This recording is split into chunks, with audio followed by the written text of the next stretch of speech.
Usted está viendo Infinito. Infinito, señal del nuevo milenio.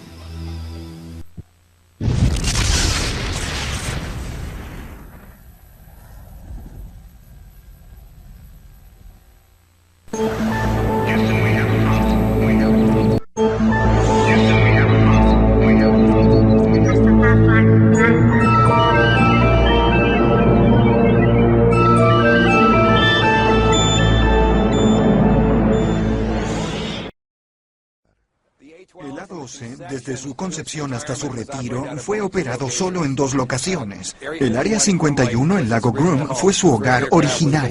El primer avión fue probado aquí en enero del 62 y el último despegó el 21 de junio del 68. La Fuerza Aérea Norteamericana niega que el Área 51 exista, a pesar de imágenes filmadas de la base y fotos satelitales rusas obtenidas que claramente muestran hangares y una inmensa pista que se extiende a través del lecho del lago.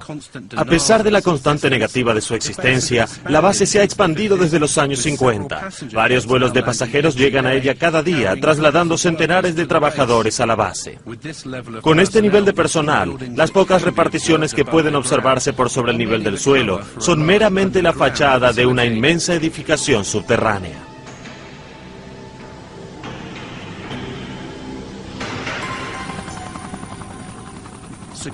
La seguridad en la base no tiene precedentes y el secreto es monumental. Desde fines de los años 50, los militares han reclamado para sí cientos de miles de hectáreas de tierras vecinas a la base. La zona de exclusión del Área 51 ahora se extiende a 40 kilómetros. El estatus secreto de la base está muy preservado, y aun si la gente habla de las operaciones con los B-52 allá por los años 50, hace 50 años, aún no pueden identificar la base por su nombre o por su locación. Solo pueden decir que era una instalación remotamente ubicada. Este lugar es un anacronismo de la Guerra Fría. Este es un lugar que recuerda a los viejos días, y al tratarlo como una localidad que ni siquiera existe, atrae mucho la atención. Naturalmente, todo el mundo quiere saber qué ocurre allí. No se cuestiona la existencia de esas instalaciones, que el gobierno habló de ellas muy poco en el pasado, que tiene el derecho de probar aviones como el U-2, el SR-71, el Stealth. La gente se olvida del avión Stealth. Más de $100 millones gastados en su desarrollo y una década antes de que su existencia siquiera se anunciara. Eso es lo que se hace en Lago Groom. Ahora la pregunta verdadera que surge es, ¿habrán platos voladores allí?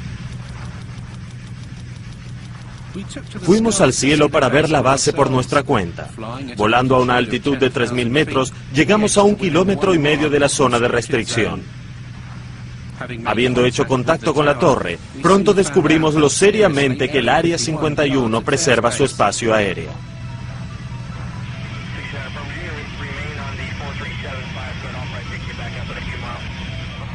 Tenemos curiosidad, ¿hay alguna actividad hoy en la zona del lago Groom? ¿Alguna actividad dónde, señor? En la zona del lago Groom.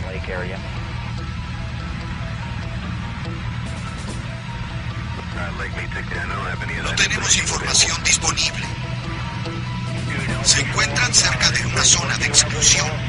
Repito, se encuentran cerca de una zona de exclusión. El controlador de acercamientos de Nellis está un poco preocupado porque nos estamos acercando. Nos están lanzando 2 F-16 de combate. Pasaron a nuestro lado entre 1290 a 2000 kilómetros por hora. Estos tipos no se andan con vueltas, no nos quieren aquí. En efecto, hay otro caza cerca de nosotros. Están tratando de ahuyentarnos de la zona o forzarnos a aterrizar. Y aquí viene otro. Eso estuvo cerca, especialmente lo de la derecha. Diría que estuvo 1,5 kilómetros o 3 kilómetros. Cielos, ¿pudiste verlo? Cuentan con GPS a bordo, así que sin duda tenían contacto por radar con nosotros. Eso estuvo cerca. En 1989, un hombre destapó el secreto de Dreamland. Su nombre es Bob Lazar y dice haber trabajado en Lago Groom en una nave espacial alienígena recuperada. La base está al pie de una montaña. una montaña pequeña o una colina grande. Hay 9 puertas de hangares y no relucen en medio del desierto.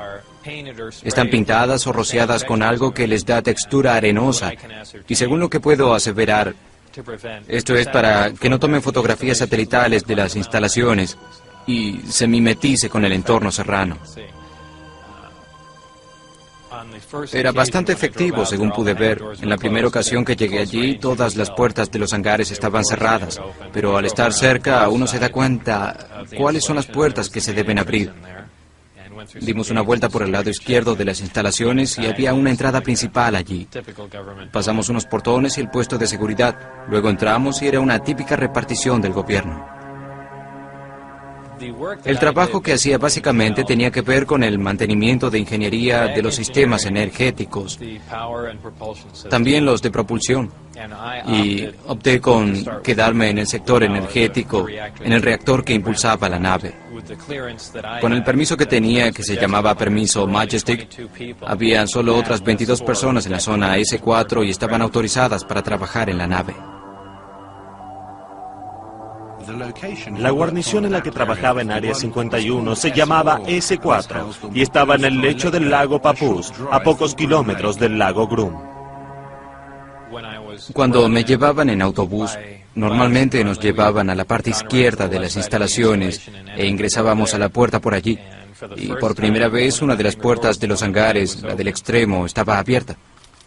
El autobús se detuvo y bajamos allí. Y brillante como el día en el hangar, ocupándolo casi por completo, estaba el disco. Parecía salido de una película de ciencia ficción y nos detuvimos. Salimos y por primera vez me dejaron pasar por esa puerta y pensé, bien, así que esta es la nueva nave en la que estábamos trabajando. La gente ve platillos voladores porque son nuestros y los estamos probando, quizá desde hace muchos años. Y cuando entré en él, pasé mi mano. Diría que era metal, porque era frío. Así que supongo que era alguna clase de metal.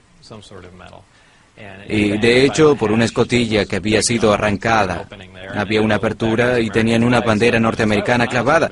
Así que no me quedaban dudas de que era algo que habíamos fabricado.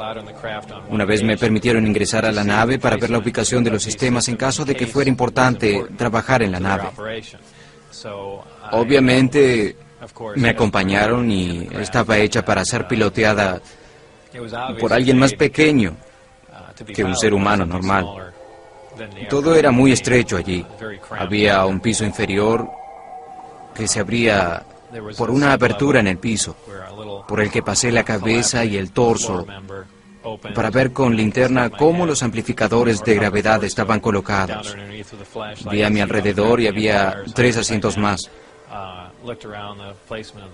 Los asientos eran una tercera o cuarta parte del tamaño de un asiento normal.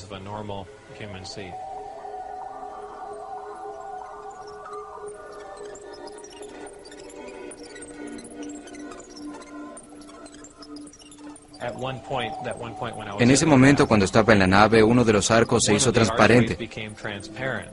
Había unos técnicos trabajando en algo que no conocía, y algo comenzó a correr en la pantalla, así que es posible que la cubierta de la nave, ya sea por influencia eléctrica o alguna otra cosa, a veces se hacía transparente, para ver desde afuera hacia adentro o para ser usada como una suerte de pantalla de video. Eso fue asombroso. Cuando salí de ella parecía un trozo de metal liso nuevamente.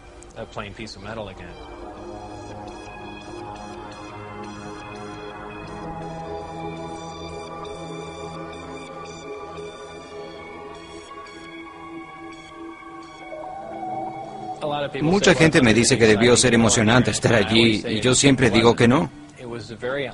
Caminar por la nave fue sumamente molesto. Se percibía que uno no debía andar allí. No fue en modo alguno excitante, no era terrenal. Y no lo digo como un golpe de efecto. Se sentía eso. Nada tenía bordes salientes, era como si los asientos, los amplificadores que había allí, todo hubiera sido de cera. Se hubiera calentado un poco y luego enfriado. Todo tenía curvas suaves, aún donde las sillas se unían al suelo y se mezclaban con él. Era como si la nave entera hubiera sido moldeada a inyección. Nadie excepto Bob Lazar había podido verificar ninguna de sus credenciales académicas o profesionales. En 1990 fue acusado de defraudación y declarado en bancarrota. En la corte simplemente describió su ocupación como procesador de fotografía autónomo. ¿Es Lazar un fraude? ¿Trabajó realmente en S4 o fue enviado por los militares para sembrar cierta información acerca de la base?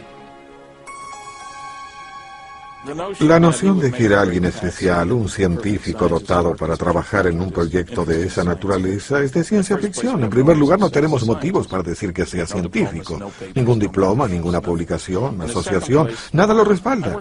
En segundo lugar, trabajé en seguridad más de 15 años y la gente toma la seguridad con mayor profesión que eso.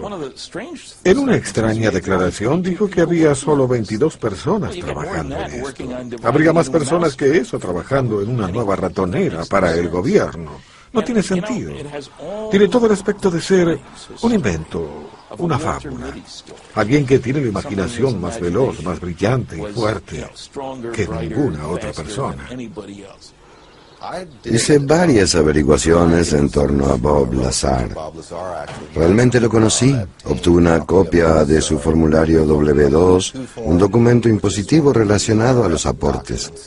Ese formulario demostraba que él trabajaba para el Departamento Norteamericano de Inteligencia Naval. Mi investigación de ese formulario y las denuncias hechas por Bob Lazar fueron verificadas muy concretamente. Me comuniqué con Inteligencia Naval y confirmaron que ese podría ser un formulario de su propiedad. Investigué la cuestión con la IRS y dijeron que parecía legítimo. Dijeron que no era fraguado. Había una variedad de números en ese formulario de contrato que pude verificar. Y descubrí nuevamente que eran números altamente clasificados. El IRS levantó un muro cuando traté de investigar a los verdaderos empleadores asociados a ese documento. Me dio información acerca de su pasado, sus antecedentes educativos y de empleo. Comencé con su trabajo en el laboratorio Los Álamos. Me imaginé que sería un buen punto de partida, si trabajó en Los Álamos. Es probable que tenga una buena educación. Ellos no contratan a cualquiera.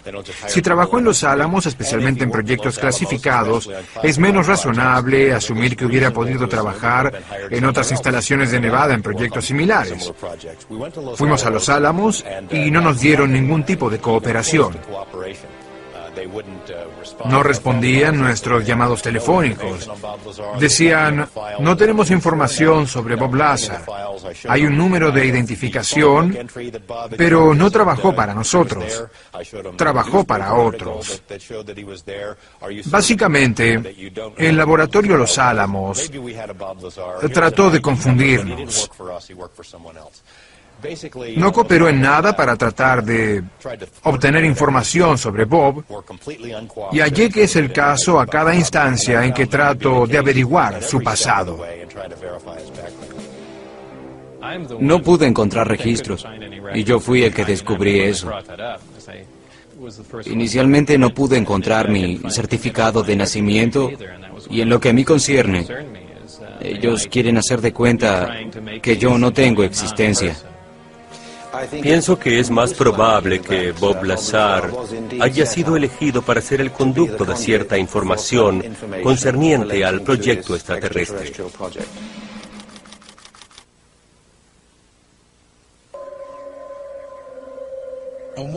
En una ocasión, Bob Lazar presenció las pruebas de un plato volador. Fui llevado al hangar para pruebas de corta duración, y la nave ya estaba afuera, sobre el lecho del lago. Se elevaba en silencio, iba un poco a la deriva y luego volvía a bajar en silencio. Se veía maravillosamente, era enorme. Era como ver una casa despegar del suelo en silencio. Es increíble la cantidad de energía que se necesita para despegar sin hacer ruido. Había ciertas comunicaciones por audio con la nave, así que debo asumir que había humanos a bordo. Y de alguna manera habían podido sentarse en esos asientos. Obviamente sabían cómo operar, sea cuáles fueran los controles que había, o fabricaron los suyos y los unieron a...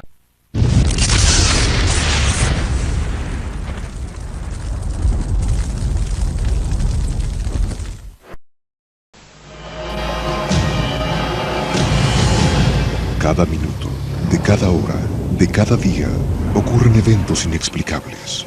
Incidentes, fenómenos, encuentros, ritos, experimentos. Cada día, cada hora, cada minuto, cada 60 segundos, se revela una vida llena de misterios. Ahora un canal trata de dar luz a todo. Un canal que indaga los misterios del universo. Un canal que se aventura en territorios desconocidos. Un canal que explora las preguntas que definen nuestra existencia. ¿Estamos solos en el universo? ¿Existe la vida después de la muerte? ¿Quién construyó las pirámides? ¿Se puede predecir el futuro? ¿Podemos mover objetos con nuestra mente? ¿Existe el infierno? ¿Se acabará el mundo en el año 2000? ¿Es la historia una gran mentira? Para cada pregunta hay una respuesta, pero ¿hasta dónde estamos dispuestos a llegar para encontrar la verdad? Desde Machu Picchu al Chupacabra, desde los aztecas al Zodíaco, desde los extraterrestres a los ángeles. Esto es Infinito, un viaje hacia lo desconocido, una exploración de lo inexplicable. Ningún lugar es muy remoto, ninguna pregunta muy extraña, ningún misterio está fuera de nuestros límites. Escuche lo inesperado, descubra lo oculto, experimente lo desconocido. Infinito, señal del nuevo milenio.